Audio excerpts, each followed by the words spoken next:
मैं मनीष आपके बीच एक बार फिर से हूँ और इस बात के साथ आपके बीच आया हूँ कि क्या भारत का संविधान जो कह रहा है हम भारत के लोग और भारत के या कहें कि मानवता की सबसे सुदृढ़ और सुदृढ़ता के लिए जो कदम उठाने चाहिए वह है शिक्षा। और क्या अब तक आज़ादी के 75 सालों में शिक्षा पे किसी भी प्रधानमंत्री के द्वारा फोकस किया गया? देखिए, मैं किसी भी पूर्वजों को लेकर बहुत ज़्यादा टीका टिप्पणी करना पसंद नहीं करता हूं, लेकिन इस बात की तरफ आपका ध्यान आकृष्ट करने आया हूं कि क्या शिक्षा को लेकर के भारत में कोई प्रधानमंत्री या कोई भी राष्ट्रपति चिंतित नजर आए? क्या यह समझ में किसी भी प्रधानमंत्री को अब तक आया कि शिक्षा ही देश की मूलभूत संरचना का मूल आधार है? अगर हमारी शिक्षा व्यवस्था ही ध्वस्त हो जाएगी तो हम कुछ कर नहीं पाएंगे। चाहे 80 करोड़ परिवार को आप मुफ्त अनाज बांट दें, या आप जनधन खाता खोल दें, या आप आयुष्मान भारत कार्ड बना करके लोगों को गुमराह कर लें, लेकिन जब तक लोग सुरक्षित रूप से शिक्षा को अधिग्रहण नहीं करेंगे, आत्मसात नहीं करेंगे, तब तक आप कोई भी योजना इस किसी भी देश में बना ले कभी भी सफल नहीं हो सकती है। क्योंकि शिक्षित व्यक्ति और शिक्षा के आधार पर जो संरचनाएं बनती है वही हमारे जीवन का मूल आधार होता है। शिक्षा का मतलब यह नहीं है कि किताब के द्वारा जो ज्ञान प्राप्त हो रही है वही शिक्षा का मूल आधार है, क्योंकि सामाजिक अब संरचनाएं व्हाट्सएप यूनिवर्सिटी में खो गई है। और व्हाट्सएप यूनिवर्सिटी में जैसे जैसे हमारे देश के युवा ज्ञान ले रहे हैं, उनके अंदर से सभ्यता, संस्कृति और संस्कार खत्म होते जा रहे हैं, और जिसमें हमारे वर्तमान राजनीतिक दलों की बहुत बड़ी अहम भूमिका है। जब कोई भी टिप्पणी बड़े मजबूती के साथ कोई भी नए चेहरे सामने आकर करती है तो पुराने बैठे हुए लोगों को दर्द शुरू हो जाता है। इसका रीज़न यही है कि उन्हें दर्द होने का कारण है कि उनकी सत्ता अब संकट में नजर आती है, और जिसका परिणाम यह होता है कि आने वाले या कुछ बोलने वाले लोग देशद्रोही कहे जाते हैं। आप समझ के देखिए कि हम राजनेताओं के कुचक्र में इतने पड़ गए हैं कि हम अपनी संवैधानिक और राजनीतिक ताकतों को नहीं समझ पा रहे हैं। हम एक व्यक्ति में राष्ट्र देखते हैं और राष्ट्र को देखने के क्रम में हम अपनी व्यक्तिगत मूल समस्याएं या हमारी मूल शक्ति को हम भूल जाते हैं। शिक्षा एक आधार होता है जीवन का, और मैं शिक्षा के ही विषय पे फोकस करके बात करना चाहता हूँ। आप देख लीजिए कि राजनीतिक रूप से मजबूती के लिए राम मंदिर, तो कभी हिंदू मुस्लिम, तो कभी सुभाष चंद्र बोस की हत्या और उनकी मृत्यु और उनकी गुमशुदगी पर हमारी राजनीतिक दल और हमारे प्रधानमंत्री बात करने लगते हैं। देश एक इमोशन में आ जाता है और स्वतंत्रता सेनानियों के प्रति गंभीर हो जाता है। वहीं लाल बहादुर शास्त्री की मृत्यु, हार्ट अटैक और उनके नीले पड़े शरीर को लेकर काफ़ी बार चर्चा होती है। इस प्रधानमंत्री काल में भी 7 साल का समय बीत गया और अब तक न तो सुभाष चंद्र बोस की किताब खुली, न उनकी गुत्थी खुली, न फाइल सार्वजनिक किए गए। वहीं 2015-16 में ही कह दिया गया था कि हम सार्वजनिक बहुत जल्दी करने वाले हैं, 16 में उनके जन्मदिन पे। वहीं लाल बहादुर शास्त्री जी के संबंध में एवं उनकी मृत्यु को लेकर, उनकी मौत को लेकर कि जिसके लिए पोस्टमार्टम तक नहीं हुआ, उसको लेकर भी इस सरकार ने कई दावे किए। देखिए, इस सरकार से कहने का मतलब यही है कि प्रत्येक सरकारों की तरह जो हमें कमी बेसी लगा, देश को जो नहीं भाया, जो मार्केटिंग 2014 में अच्छे दिन का हुआ, उसके बावजूद अब तक प्रोपगंडे और मार्केटिंग के आधार पर ही सरकार बनाई जा रही है। आम जनता विभिन्न प्रकार की बहसों में उलझ कर रह जाती है, लेकिन इस ओर लोगों का ध्यान जाना चाहिए कि आप शिक्षित नहीं हैं, साक्षर नहीं हैं, इसलिए आप भटक रहे हैं। आपके शहर, आपके गांव आपके जीवन में जो भूचाल और बाढ़ आया हुआ है, बाढ़ के बाद आने वाली समस्याओं को लेकर आदमी और सचेत हो जाता है।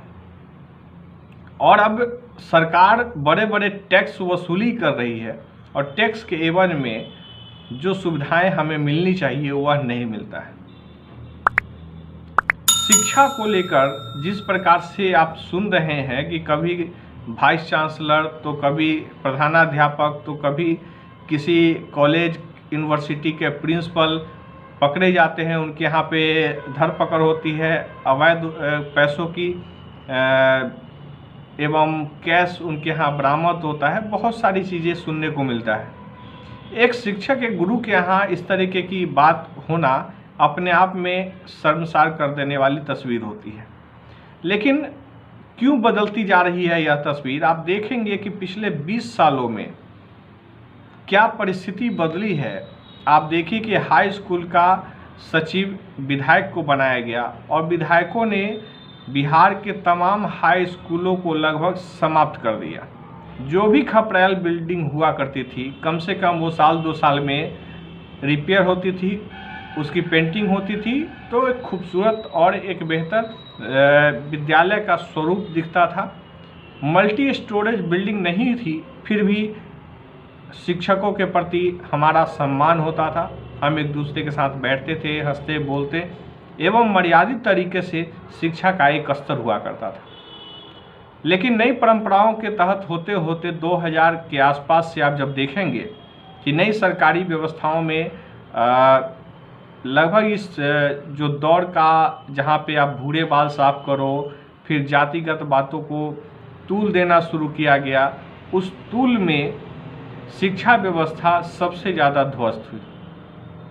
ठेका परंपरा की शुरुआत हो गई शिक्षा व्यवस्था में और ठेकेदारी में यह भी शामिल कर दिया गया कि हमारे विद्यालयों के प्रिंसिपल, उसके कुछ शिक्षक हमारे ब्लॉक के पदाधिकारियों के यहाँ चंदाखोरी और दलाली करने का काम करेंगे और बिचौलिए का काम करेंगे। हमारे प्रिंसिपल अब आलू चावल दाल लाने में ज़्यादा व्यस्त रहते हैं, स्कूल की बिल्डिंगें बनाने में व्यस्त रहते हैं और उसी में फंसता है उनका नौकरी, उनके प्रति अपने छात्रों से जो सम्मान मिलता था वह घटता जा रहा है। अब स्कूल के छात्रों और शिक्षकों को भी लगता है कि हमारे प्रिंसिपल साहब स्कूल और बिल्डिंग बनाने में पैसे खा रहे हैं, अवैध काम कर रहे हैं, इसलिए अब सम्मान नहीं बच रहा है। वहीं मिड डे मील के नाम पर जो राजनीति चलती है उसका भी परिणाम यही है कि आटा चावल दाल और रसोइयों के ही पेट भरने और उनके दिनचर्या करने में कहानी ख़त्म हो जाती है और शिक्षा व्यवस्था ध्वस्त हो गई है। रसोइयों पे मेरा क्लेम नहीं है क्योंकि रसोइया 1500-1500 रुपये महीना पे काम करते हैं। अब समझ लीजिए कि इस परिस्थिति में कौन लोग काम कर सकता है।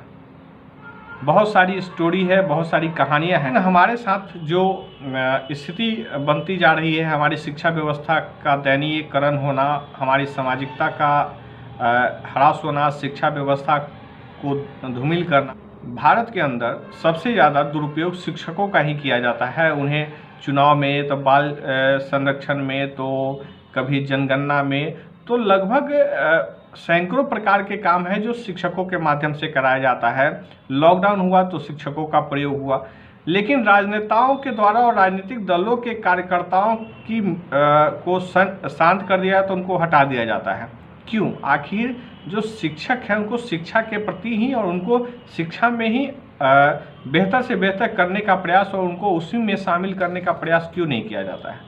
हम विभिन्न प्रकार से लोगों को जोड़ने तोड़ने का काम करते हैं, लेकिन शिक्षकों के मूल काम को छोड़ करके हम हर विषय में उनसे काम लेना पसंद करते हैं। इसीलिए आवश्यक है कि हम लोग शिक्षा के प्रति जिम्मेवार हो, गंभीर हो और इस वीडियो को ज़्यादा से ज़्यादा शेयर करिए और अपने मंतव्य भी शेयर करिए, कमेंट करिए, ताकि हम सभी लोग मिलकर शिक्षा पे एक खास कार्यक्रम बनाएं और शिक्षा को महत्वपूर्ण बनाते हुए शिक्षा और मैनेजमेंट दोनों को अलग करने का एक महत्वपूर्ण अभियान चलाए, जिससे हमारी शिक्षा व्यवस्था मजबूत हो।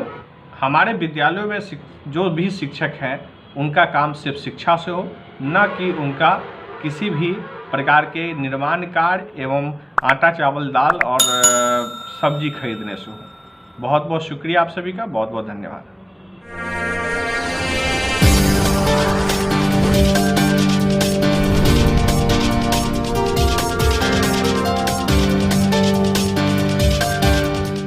नमस्कार, मैं पुनः आपके बीच दोबारा आया हूं और इसलिए आया हूं कि हाजीपुर में वैशाली जिला के पुलिस पदाधिकारी के नेतृत्व में जो नगर थाना संचालित होता है, जिसके